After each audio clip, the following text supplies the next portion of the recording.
Hello, everyone. Thank you so much for coming to the opening reception in the gallery talks of Confluence, Where Rivers Meets. We have Indy Hoeve, Breonna Harris-Plants, and Anna Helde. And we are excited to introduce them to have their senior exhibition as part of their capstone project here at Meredith. So seniors have to put together an exhibition in the Frankie G. Weems Gallery, and it's always an exciting exhibition to see every semester. So my name is Todd Jones. I'm the gallery director here at Meredith, along with the professor. I will go ahead and read through the press release and then introduce the artists, and they will go ahead and give their artist talk. What we'll do is at the very end, questions will be held in the gallery, and you can speak to the artist individually. So the Frankie G. Weems Gallery invites emerging artist Breonna Harris-Plants, Anna Helde, Indy Hoeve for their capstone senior exhibition, Confluence, Where Rivers Meet. This exhibition celebrates their undergraduate journey in artistic development. These are the fall 2024 graduates of Meredith College representing studio art and art education majors.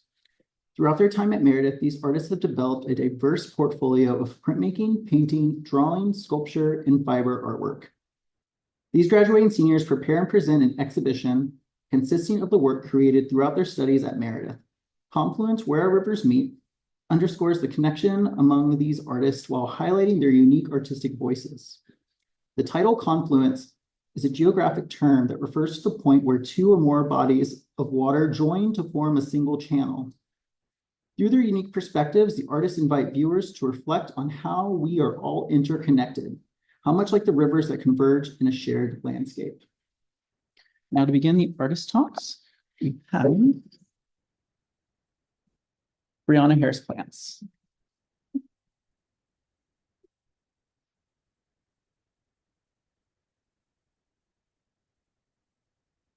Hi, everyone. I'm Breonna Harris-Plants. I was born and raised in North Carolina in a small town called Godwin, about an hour from here. A little bit more about me. Growing up, I didn't really excel in school, so college wasn't really something I had ever expected for myself. And in my early 20s, I found myself feeling really lost and without purpose. And I knew I had a real passion for art, so with a lot of encouragement from my partner and my family, I decided to enroll in the fine arts program at Wake Tech. And I fell in love with it there. And after earning my associate's degree, I know I wanted to keep going. So I transferred to Meredith to pursue my bachelor's in studio art. And I've learned so much in my time here, and I'm really excited to share my work with you today.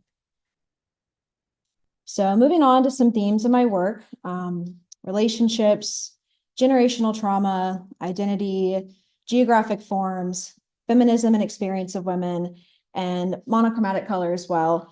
And to expand on that, I've always been drawn to the color Black. But beyond that, I feel it helps to emphasize composition and form in my work.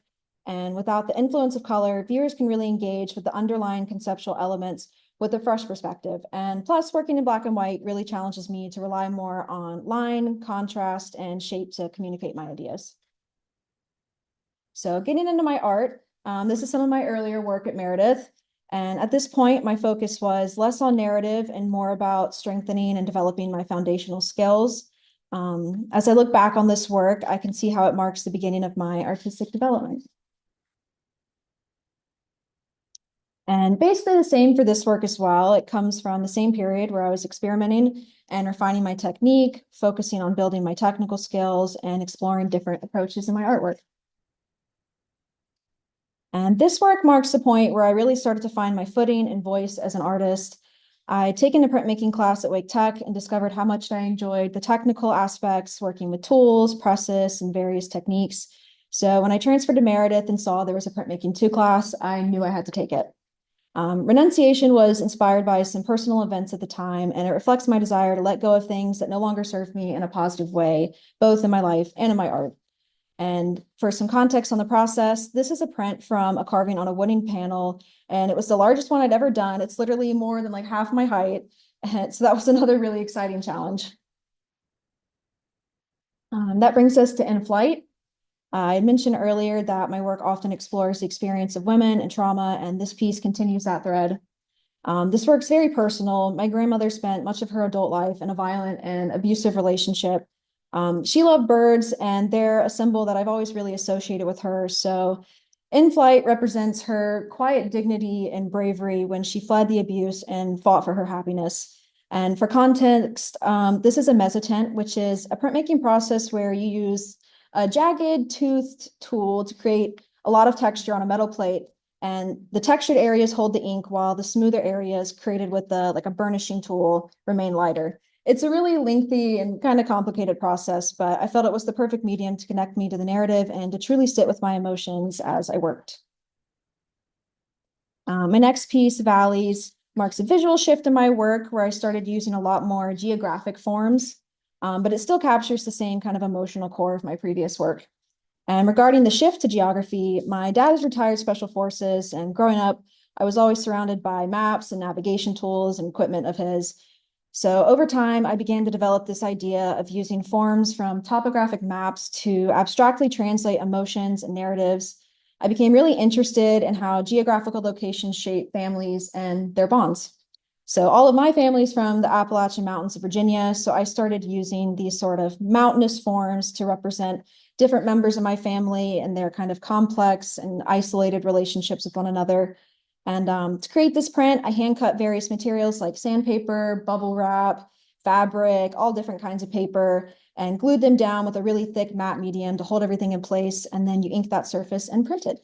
So this process helped me to physically embody the layers and textures of both the land and the emotional landscapes within my family's dynamics. And yeah, then this summer, I decided to take a break from some of the more kind of heavier emotional work I've been creating and do something a little lighter. This is the North Carolina Biodiversity Series. I wanted to celebrate the unique and diverse ecosystems of North Carolina and the animals that inhabit them. So for this series, I chose to feature the Southern Appalachian brook trout, the black bear, Fowler's toad, red-shouldered hawk, marbled salamander, and the blue crab. And this process was less complex than the previous ones, and it allowed me to focus more on simplicity and precision and gave me a chance to explore a different kind of fun energy in my work while also getting to celebrate my home state. And that brings me to this semester and the latest work I've been creating.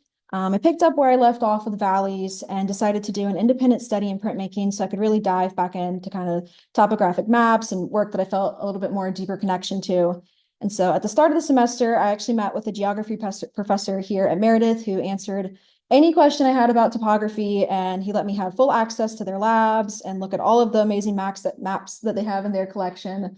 And this piece is inspired by that meeting with him and serves as a general exploration of topographic forms, layers, and lines. And that brings us to my latest work, Chasm. It definitely is in the same family as Valleys, as my goal here was to experiment with the layered mountainous forms to represent tension and complexities of familiar relationships.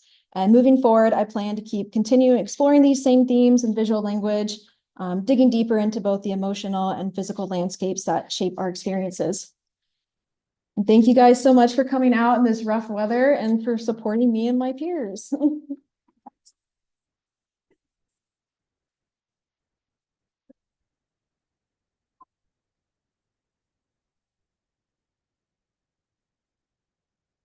Hello, I'm Anna Helde. I am an art education major and a studio art and psychology minor. And my work has a lot of themes that include nature, exploration, process, life cycles, and a lot of focus on the materials that I use. So a lot of my inspiration comes from nature. I grew up in Seattle, Washington, in the Pacific Northwest, where you are just surrounded by mountains and the Puget Sound, and it is gorgeous. So my childhood was spent hiking and exploring the Cascades and the Olympics, and in the Puget Sound, poking around the rocky beaches and tide pools and all of just the beautiful life there. And my work is also very process-based. So I focus a lot on different techniques, different ways of doing things, just kind of gathering all sorts of different ways that I can make a chaotic mess.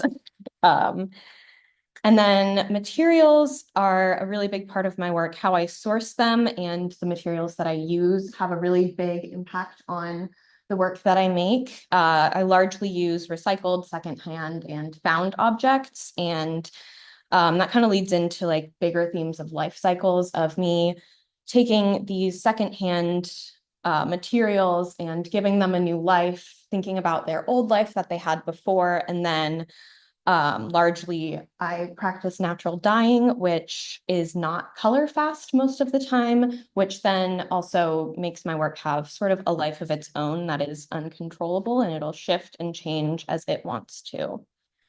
So my first piece is called Snag. It is made from discarded interior design samples. I was sorting interior design samples that were donated to the art department, and I was just kind of in awe of how many there were. And I started kind of going down a rabbit hole of textile waste, which I'm sure we've all, heard about fast fashion and all of the waste that that produces and how it impacts our environments and all of the textile waste outside of fast fashion that occurs that's kind of hidden, or at least I hadn't thought about it prior to going through all of these samples. And so I decided to create this snag form, which snag is a dying or dead upright tree, and they are often used by animals and insects who then go in and create their homes. And I thought that was just a nice contrast of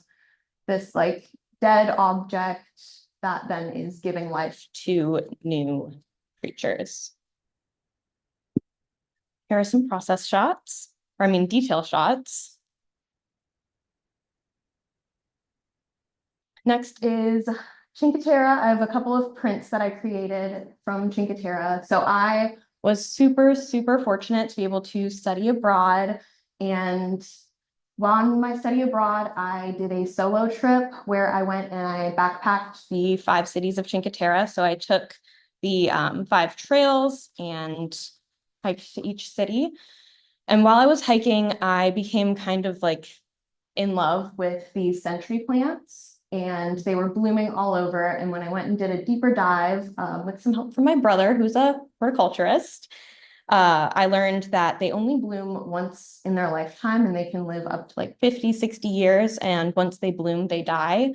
And I started just becoming really connected with the idea that all of the people who are in this space in Chinchitera with me at this moment, who I may not know, are all seeing this exact blooming plant for the only time that it will ever bloom in its life, and sort of our connections through that. This is a dry point, also inspired by my time in Chinchitera, and it was my first time doing an intaglio printmaking process, which is where you are putting the ink inside the incisions that you make instead of on top. And it was a really interesting new process that kind of opened up my eyes to all sorts of different ways of printmaking outside of linoleum cuts, which I had done prior. Leads me to Penland School of Craft. I was also extremely fortunate that I had the opportunity to go to Penland over this summer, and I took a workshop called Conversations with Nature, and it was very open-ended and kind of just like a time to be in the mountains and create art while you were in nature. And while I was there, I really focused on natural dyeing. They have a very large, beautiful natural dye studio. And while I was natural dyeing, I was also in this space with a whole bunch of, everyone in my class were women, who were quite a bit older than me. And just being in that space with them and hearing their wisdom and knowledge and all of their stories was really inspiring and just a wonderful experience to be able to reflect on that and think about myself as a woman in this world while hearing other women's experiences. And so this is called Admiration, this series, in part for the seeds and pods and how they give life through their death, kind of. And then also in admiration of just all of the women who have come before and all of their like feminine wisdom that has been passed on and will continue to be. And that leads me to my last piece. And this is called Process because it was a process to make. Todd was my independent study professor and helped me a lot through my crazy chaotic process of figuring out what I wanted to make. It started as something entirely different and had slowly shifted into this. And it really just embodies like my nonlinear process of figuring out what I want and what I'm doing. And so through this, a lot of the process was doing a natural dye technique called eco printing and bundle dyeing. So these are ways where you take the dye stuff and instead of boiling it into a vat of dye, you place it directly onto the fabric and drop it tight so that then it leaves its like imprint of the plant on it. And that sort of process got me thinking about like where we are leaving our imprints or our essence in the world, and how the places and things we do leave their impact on us. And so going forward, I am going to be student teaching next semester at a middle school, which I'm so excited about. And I really hope to be able to show just like multiple mediums of art making and different processes, and hope to start to kind of break, I think, the commonly held notion that I've definitely held that if you're not good at drawing, you're not good at art, and inspiring students to take risks and be able to really express themselves through their art, no matter what form that is. Thanks.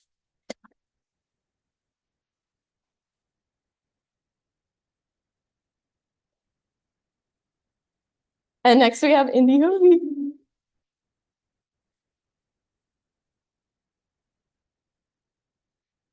Hi, everyone. So my name is Indy Hoeve, and I am a studio art major here at Meredith. And primarily I focus in painting, but I also dabble in a love for sculpting.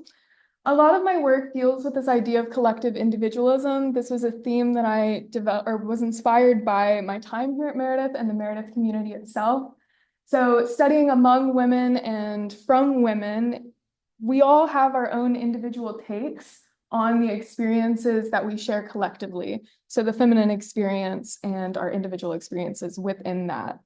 I'm also very inspired by language inquisition. So I have formal education in French and Spanish, and I'm independently studying Italian. And I think next year I'll start trying Arabic. So pray for me.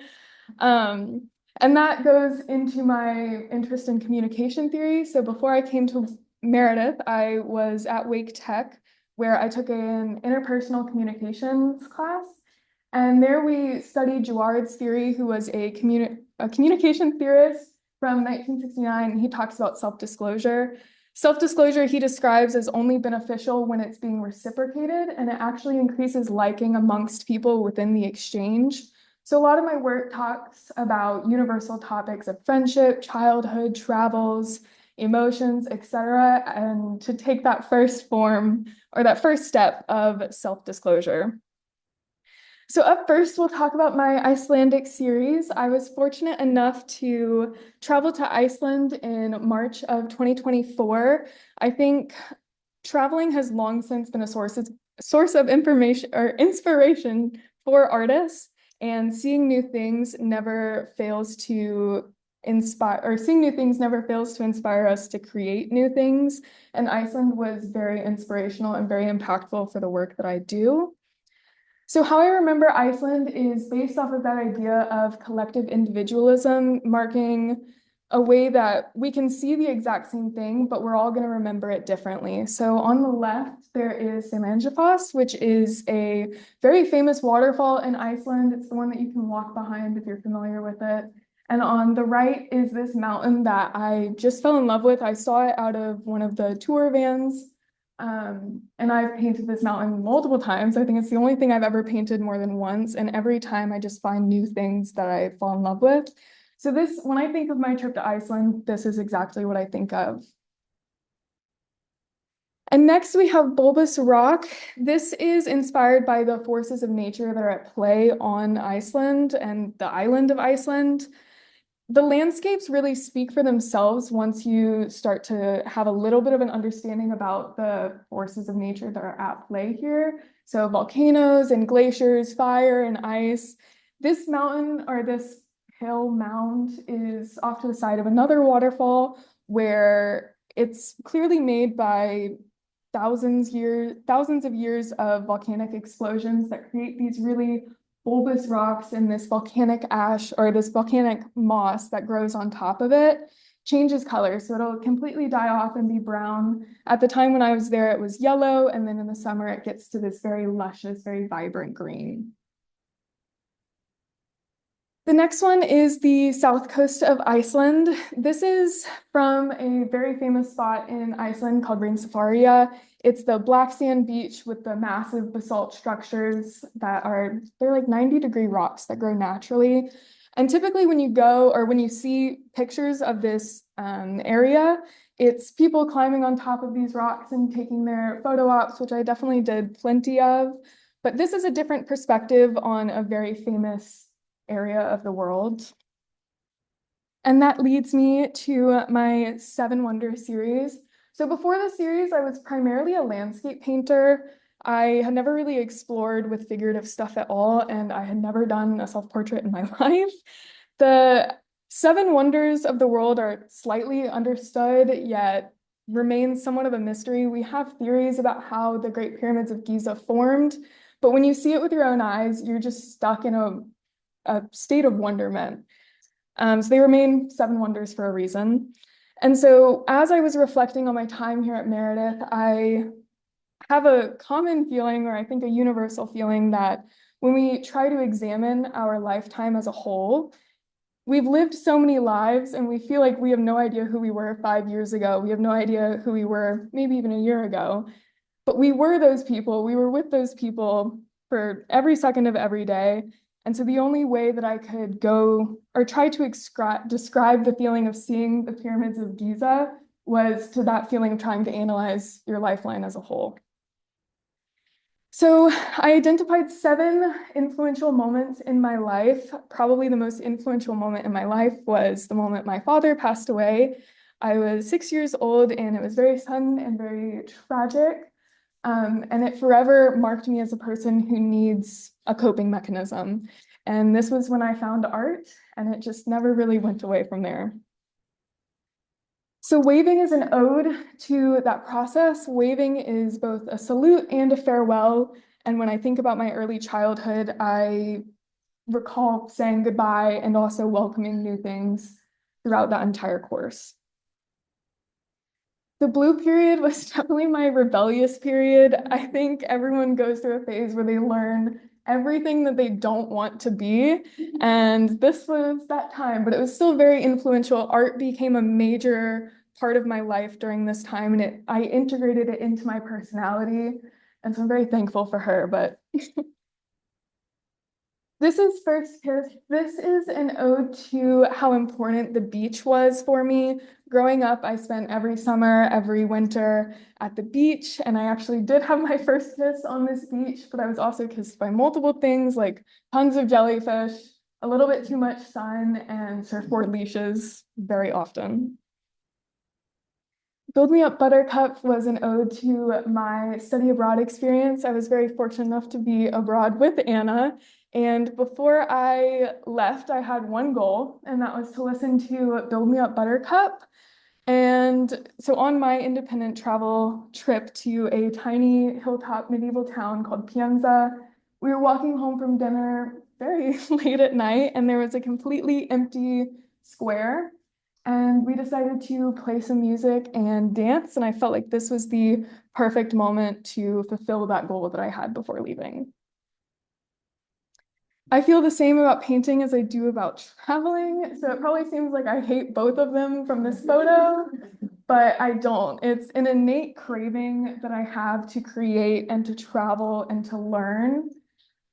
This photo itself was taken after a red-eye flight to Iceland, and I was extremely anxious. I was very stressed out about trying to navigate a whole new country, a totally foreign culture, and I was worried, but I was so excited because I knew that it was something that I needed to do. It was something I had been craving since I got back from my study abroad trip.